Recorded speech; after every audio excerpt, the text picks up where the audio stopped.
So what's up?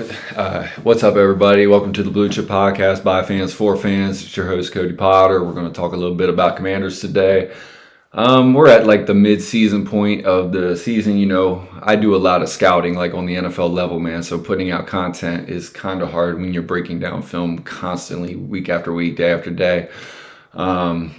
Trying to take notes. You got the transfer portal. So a player that played on one college last year, it's going to another season. So transferring notes kind of gets complicated. Anyway, it's a big process.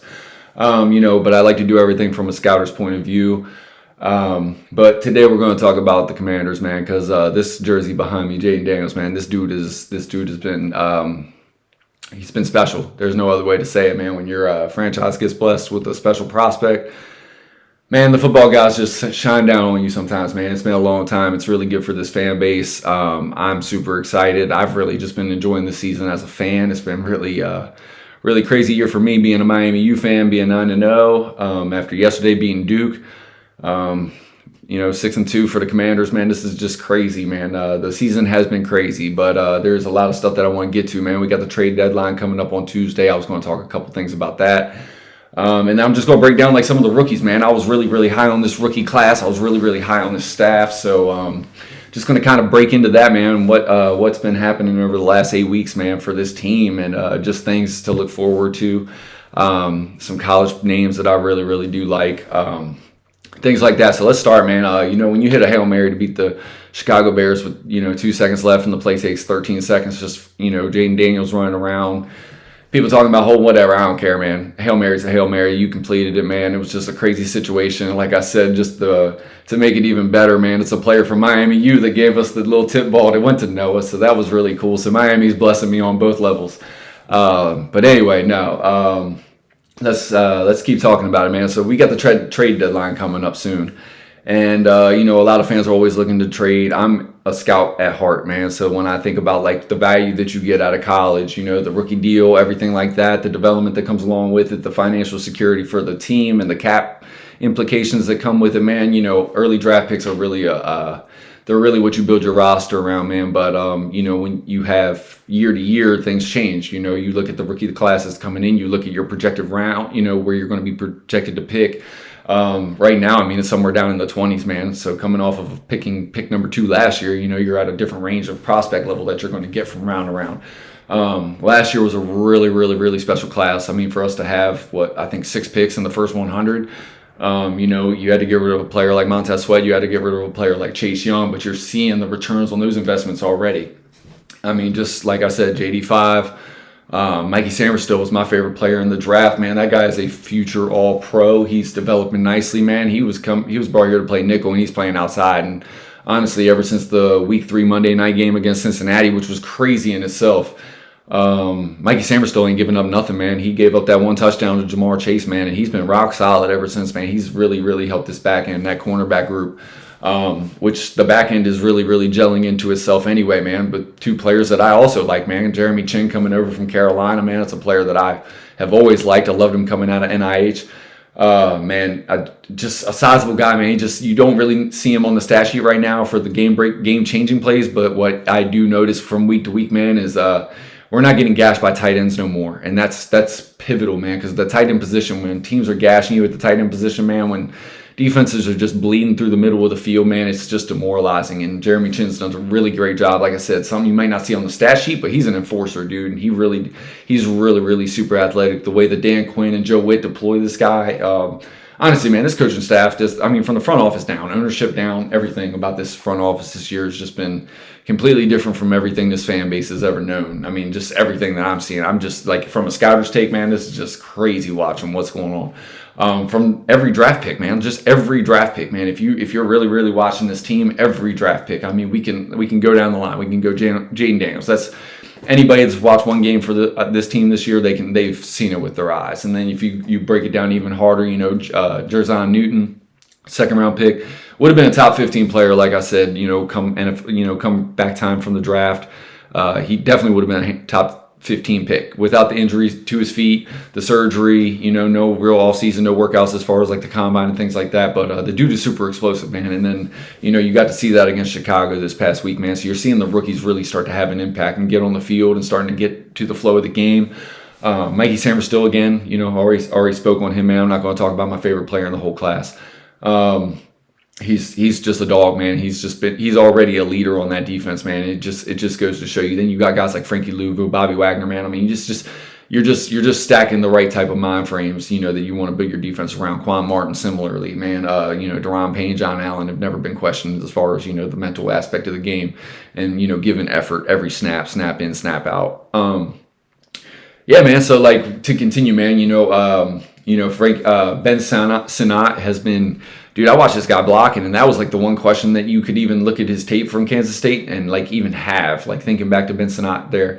How physical was he going to be in that league? You look at his comps and you look at his skill set and you always say, okay, man, athletically, he's got everything. So like realistically, like fundamentally, can we coach him to that level? And they have so far, man, because I've watched that guy being a big part of big runs down the field, blocking for B-Rob, blocking for Jaden, blocking for Terry or, Dayami on screens and things like that, man. It's just been, it's been very noticeable that the biggest knock that he had coming out has been his biggest strength so far. So when you also see into account like the total snaps in the routes that he's running and you see him getting open, maybe he's just not that guy in that progression, so you're not seeing the stats pay off right now, but he is making a valuable impact on this team.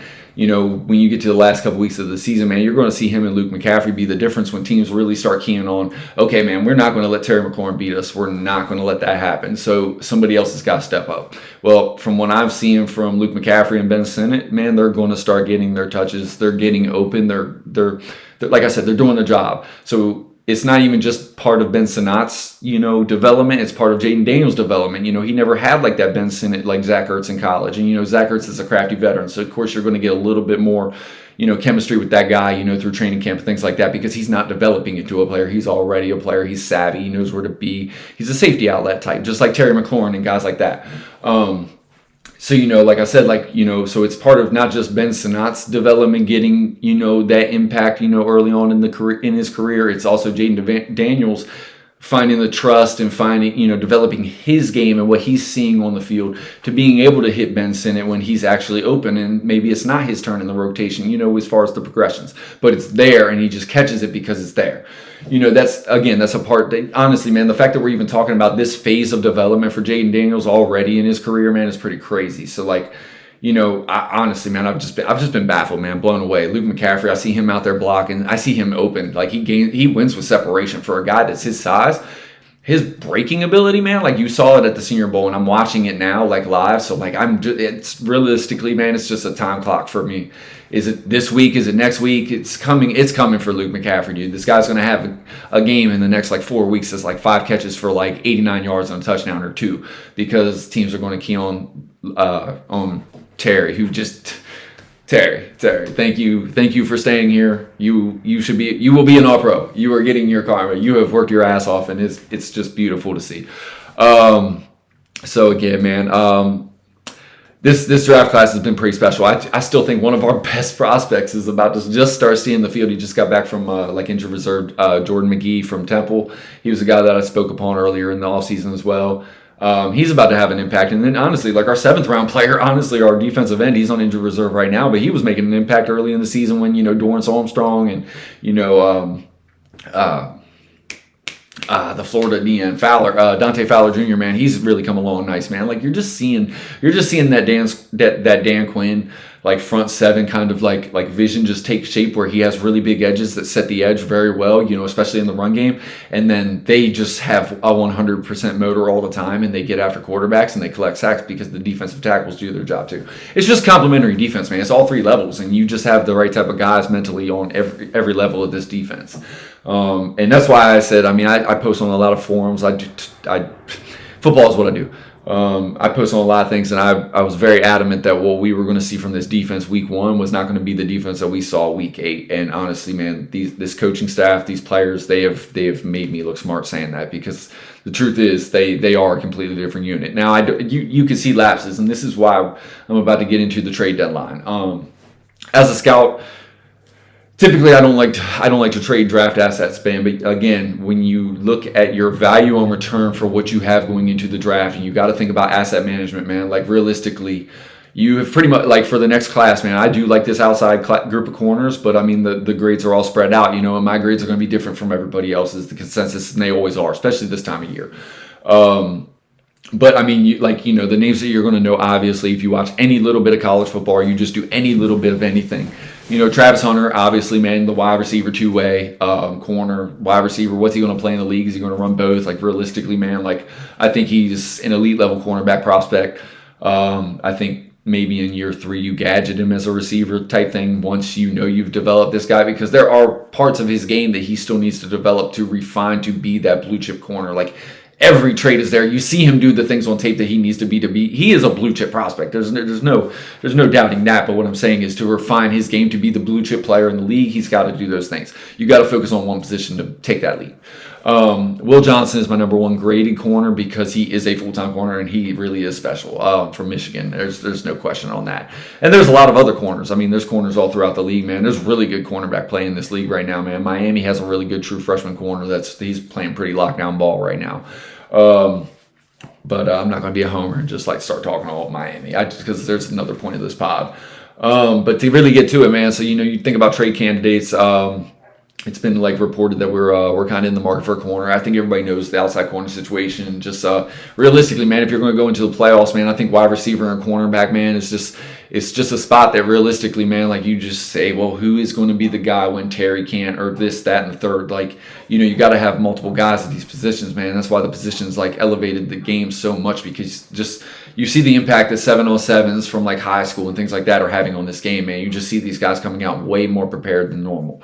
So, we could talk about receivers, we could talk about things, but the first player I'm going to get to is a guy that I was really, really high on, man. Guy that I really didn't know if I'd even think he would be available at this time, but the way the Saints are playing, I mean, he's just a guy that has a top 5 grade that I've ever given for a cornerback. Marshawn Lattimore, man. I only have 4 guys ahead of him that I've ever scouted in, my time. And those guys are Sauce Gardner, it's Darrelle Revis, it's PS2, Patrick Surtain. Who, looking back, I think has actually become I think he's a little bit better player than Sauce Gardner. Revis was, one of one. And then, Patrick Peterson, he was an obvious thing back when I was a little bit younger. I think the tape spoke for itself as far as the grade. I mean, there's this highway speed, just the hips and everything, physical prowess. Then you have Marshawn Lattimore, who, again, man, I mean, you're talking about a guy who moves like he's 5'10", hips like he's 5'10", but, I mean, he's every bit of like 6'1", 6'2", and, I mean, he'll hit you like a linebacker. I mean, he's a really special player, man, and, the compensation will be high. I mean, the compensation is going to be high for a guy like that. I mean, you're going to rework the deal, obviously. You're probably going to lock him up. He's 28. You're probably going to lock him up with guarantees to take him to like his 31-year season, and you'll be reevaluated after that. But I'm not usually for trading, but when you're looking at having a pick down in the 20s, maybe, I mean, who knows? I mean, who knows realistically, man? Like, this team is a complete wild card, and at this point of the season, it's just hard to say. But like, if you're making a move, man, it's because, I mean, realistically, man, it's because this team has not only exceeded expectation, but they're showing consistency beyond that expectation. That's going to become the new norm. With everybody bought in, with everybody doing their jobs, and just the production that you're getting from this level of, play, man, from both sides of the ball, man, the way that the defense has progressed as to now, the way the offensive line is playing as to now. And that's something that I do not want to like lose sight on long term, because ultimately, man, like, we can be better in the run game. Realistically, we're the number 1 rated rush offense, man, but like, there's certain levels of player that can be elevated on that unit, man. But the fact that they are playing, I think, is a testament to another free agent, Tyler Biadasz, man. I'm a firm believer that when you have a young quarterback, that you need to have it. Like, the best teams throughout history, like, when I think about the most important position, you always talk about left tackle. Yeah, you want the blindside blocker, but realistically, man, that pressure in the face and having the center that can make the calls, for the young quarterback, I think is the difference from what you're looking at when you see Jaden Daniels to Caleb Williams. Like, when you think about like eyeing the keys and taking all the responsibilities for him to not have to look at this, and I think Jaden Daniels actually handles that as well already, which is just, again, another testament to him being beyond his years. But again, like, when you had that veteran center that can keep the guys in play, you already knew what you had in Sam Cosmi, Andrew Wiley. He fits to this blocking scheme a million times better. And this is just another testament to the coaching staff saying, you guys are good at this. This is the position that we're going to put you in because this highlights your skill set. And we're going to get the most out of you because we're putting you in a position to thrive. That's the best thing you can do as a coach. It's crazy that, and it baffles me that people try to put these players into a box. It's realistically just, you know what? You create the box. Whatever the box looks like in the end, it's going to be because of your skill set, and that's what the best coaches do. Dan Quinn and this staff, I mean, just top shelf, man. Cliff Kingsbury and his play calling, I think he can even be more dynamic with his red zone schemes. I think some of that is predicated on the health and availability of Austin Eckler and B-Rob. I think they would love to run a little bit more two-back scheme in the red zone and kind of be a little bit versatile with that, out on screens and plays like that. But and just misdirection, triple option, things like that. I just don't think they don't want to. I mean, you don't want to tip your hat on everything that you're doing in the first 3 weeks of the season, man. When you have this little bit of dynamic and unprovenness with the quarterback, they're going to keep getting film on you, but you can keep showing more things because he's proving that he can handle more responsibilities in this offense. Again, it's just a growth, man. It's been really crazy just how quickly it's happened. As a fan, I love it. I'm just, like I said, really proud of this unit as a whole. The reason, like I said, Marshawn Latimer, man, he just, when you think about if you're going to trade man, you're going to trade for a vet. You're going to definitely take a hit to your cap space. Like I said, you're going to rework the deal. You probably get a little bit of cap space like in the front end of the contract. You're going to backload things because the salary cap always goes up. But that's a team management thing. That's not really something that we need to talk about as fans. But just going with it, Marshawn Latimer fits.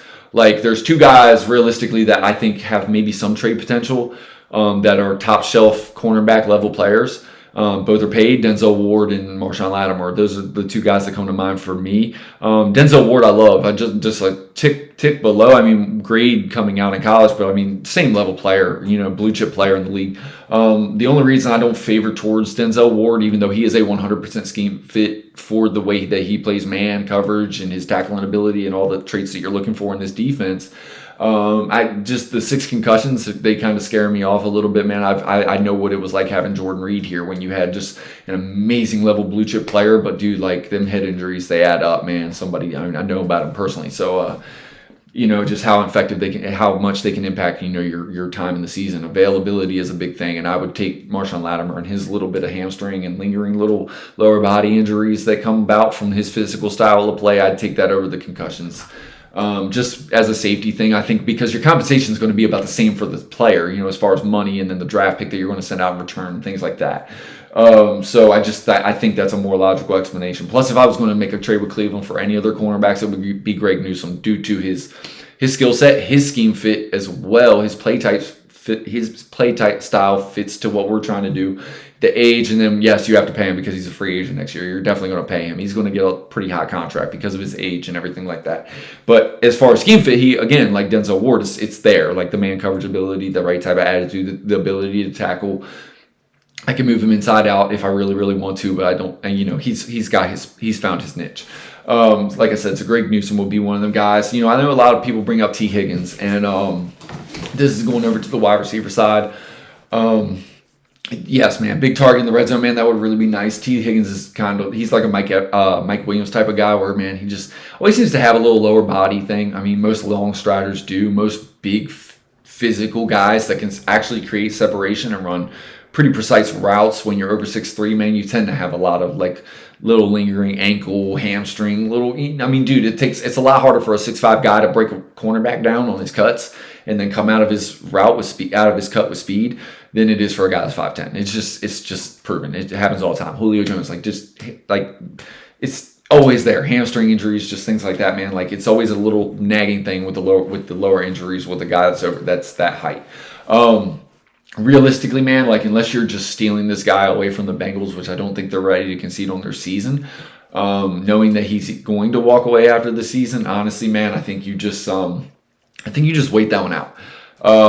And I think the wide receiver market is kind of dried up. I mean, barring something unexpected. I mean, the Jets aren't walking Garrett Wilson, dude. Like, that's a pipe dream. Like, that dude is blue chip. Garrett Wilson's a special player. He just showed it. Like, I don't care what his quarterback play is from week to week. That guy's special.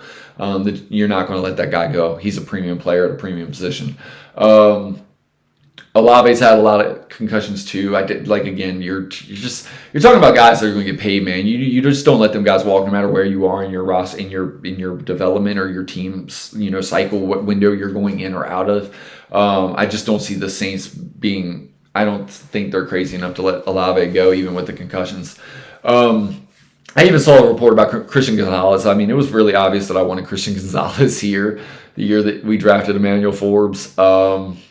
I would love to see it. He's had a couple little nagging injuries as well. Like the same thing you're going to deal with when you got big physical corners, man. Big physical corners that play a physical style of ball. It's like the same thing with a big tall wide receiver. You're going to have nagging injuries. You're going to deal with it. You're going to live with it because when they're on the field, they're special. Christian Gonzalez is a special player. I just don't think the Patriots walk away from a guy that's like on a rookie deal. I mean, you're giving up a premium for that. I think you're going to almost overpay for a player on a rookie deal that still has more time, and then you get the fifth-year option too. Man, you're almost looking at like 3 years of team control. You're just not gonna. You're not. I don't see the Patriots making that type of deal. I think that's more of a clickbait kind of story than anything else. I mean, of course, as a team, you're going to inquire about it. Like, yeah, why not call the Patriots? It doesn't hurt you to do that. And Adam Peters knows what he's doing. He like clearly knows what he's doing, man. Like these additions, the way that they fit. When you look at consensus boards talking about our free agency class, and then people are like, oh, we did. But guess what? These guys are playing. They're exceeding their value as to what we paid them. All of them. Dorrance Armstrong. I mean, every guy that we gave multi-year deals has come in here and lit it up as a free agent. And that's what you're looking for. That's what you're paying for. You're paying for that immediate impact. Maybe, because of age, whatever, they're going out of their team. Frankie Louvu, I think, just wanted to win. I think he wanted to be paid. I think he wanted to be like a head guy on a team that can contend. Or coming up, what I'm saying, like because of his age. And Frankie Louvu has been a dog, like a straight dog, completely exceeded expectations. I mean, that's a long-term player here. And then Bobby Wagner, I mean, this dude is looking every bit of like the London Fletcher kind of like addition to this defense. I mean, he still plays very well for what he is as a player. Just honestly, man, just like him and the attitudes, man, when you just stack up the attitudes in this locker room, man. Terry McLaurin and just Bobby Wagner, and like you listen to these guys' interviews like I do. I listen to these guys interview and talk all the time, and it's just consummate professional. And then you see the way these guys are on the field, and you see like just how this is like just gravitating all this youth into this locker room, man. Like you see how these guys are playing. You clearly see the preparation, and it's been exciting, man. Like I said. Two other positions that I think you'd obviously like in the long term, you're looking for probably, Brandon Coleman's been a great addition, but you're probably looking for like an upgrade maybe at the left guard spot or a right tackle, depending on how this draft board falls, depending on what you would give up if you are making a trade at the deadline. I would love a Marshawn Lattimore or Christian Gonzalez. I mean, realistically, man, like that would just head over heels. Maybe it would just make me elated because there's the guys that I really, really wanted here coming out in their class. The Marshawn Lattimore was never realistic. We were never even in the range, his class. And then, Christian Gonzalez, it kind of hurt my heart. I definitely wanted that pick. Not a knock on, nothing against Emmanuel Forbes, man. I think just last year as a coaching thing, I think you are seeing him progress slowly. I think I've noticed Mikey Sainristil and Emmanuel Forbes multiple times pre-game. I think there's a chemistry there, and I think I can see it just elevating in Forbes' confidence and just the things that I have seen him do on his limited reps on the field lately. I think this coaching staff still has a plan for him, and you can see it. You can see it because he is improving, and he actually got his hands on an interception. I could see him actually making a play today, against the Giants, man, because that's a guy that's had plays given up against him against the Giants. So, they're probably going to want to see that matchup on the field. They're going to want to key it and take advantage of it. Daniel Jones probably has a confidence there to go against him. So, if Emmanuel Forbes really is developing and stacking and watching and buying into the tape and everything that these guys are doing, because I'm telling you, Mikey Sainristil is a tape junkie.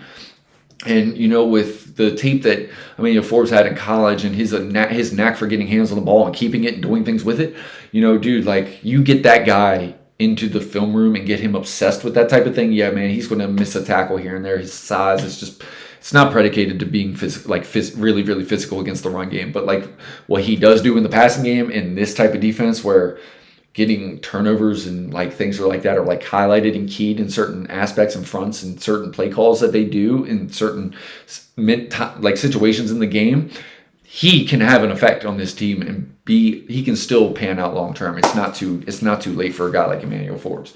But again, like I think, you add like Emmanuel Forbes, you never let a good player stop you from adding a great player. And I think if for the right price, if you're staring down the barrel of a Marshawn Lattimore for something that you're very confident giving up in, when you're looking at this draft class, and are you going to get that type of player where you're picking? Realistically, probably no. You're not going to get. I don't think you're going to get the same 3 or 4 year impact out of a cornerback that you're going to pick 25th in this draft, to what Marshawn Lattimore can give you, but barring staying healthy.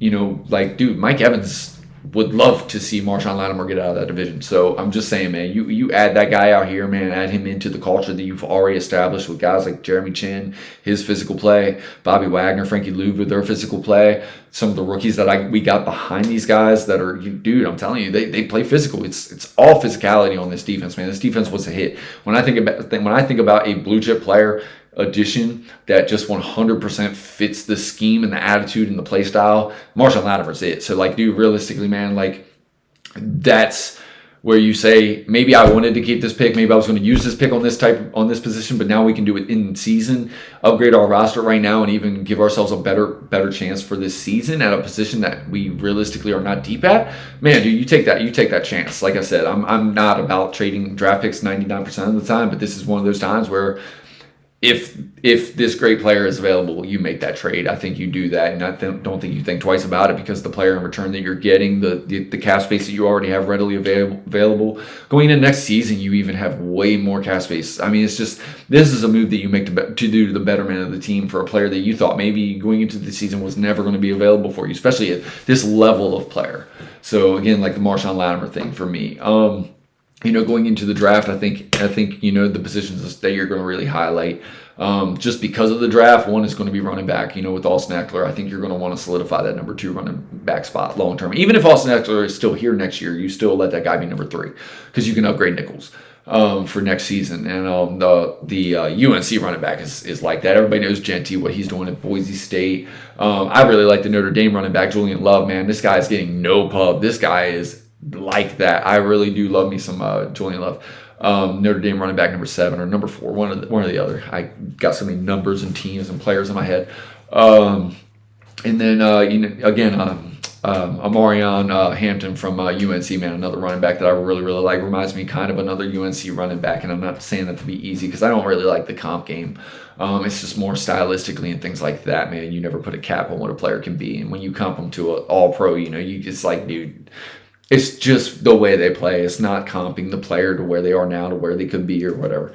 So again, running back, this is just a really, really talented running back class. I think that's a position that you want to come out of this draft with, regardless of what you got to be, Rob, and things like that, man. It's just, you can see the way that the 2-back system works for this offense, and the way, the impact that it has when they're healthy to when they're not healthy. And I think you can upgrade that with youth and, more potential.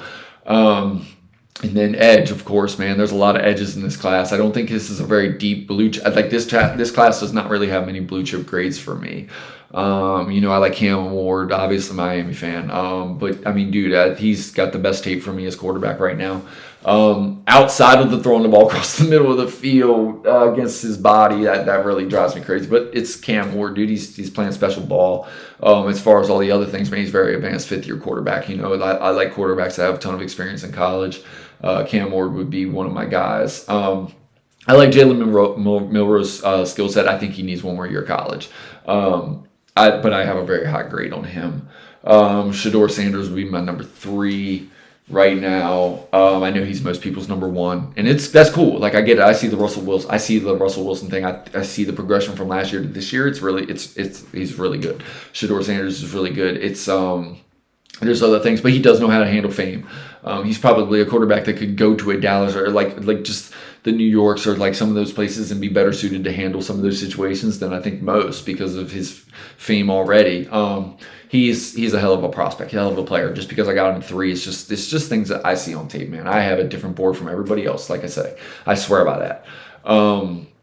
Edge is definitely a position that you're going to want to upgrade. I think you have a lot of guys with a lot of high motors that would really, really fit into what this defense wants to do. I think you can get value, really, really good value in the 2nd and 3rd round. The draft class does kind of fall off a cliff, mid to late round 3, round 4, definitely midway through round 4. It's fallen off a cliff in talent, at least in grades that I'm grading out so far. Edge, again, like I say, man, it's just, there's a lot of names in that hat. I think that you can find value in this draft class. And then corner was another position that I do like, the outside corners. But again, I think if you got Mikey Sanders still, Benjamin St-Juste and Emmanuel Forbes, depending on how contracts work out, free agency and things like that, if you make the move for Marshawn Lattimore, you're probably not addressing that until like a late round flyer type thing. You might even like look for a physical safety somewhere down the line because there's a lot of safeties that I really like. I really like Xavier Watts, but I mean the way that Quan Martin's playing that free safety spot for the back end is pretty good because he's also a really good physical tackler and the range is there. I think the playmaking is going to really start coming around towards the end of this year, maybe even early next year for him when it clicks because he definitely has the playmaking prowess, on his tape from Illinois. And like I said, Jeremy Chin, man, he's that's a guy that's really hard to clone, man. He's a little bit of a yesteryear football player, but his athletic traits allow him to cover the now year. The way that teams schematically run the tight ends in the slot, big slot.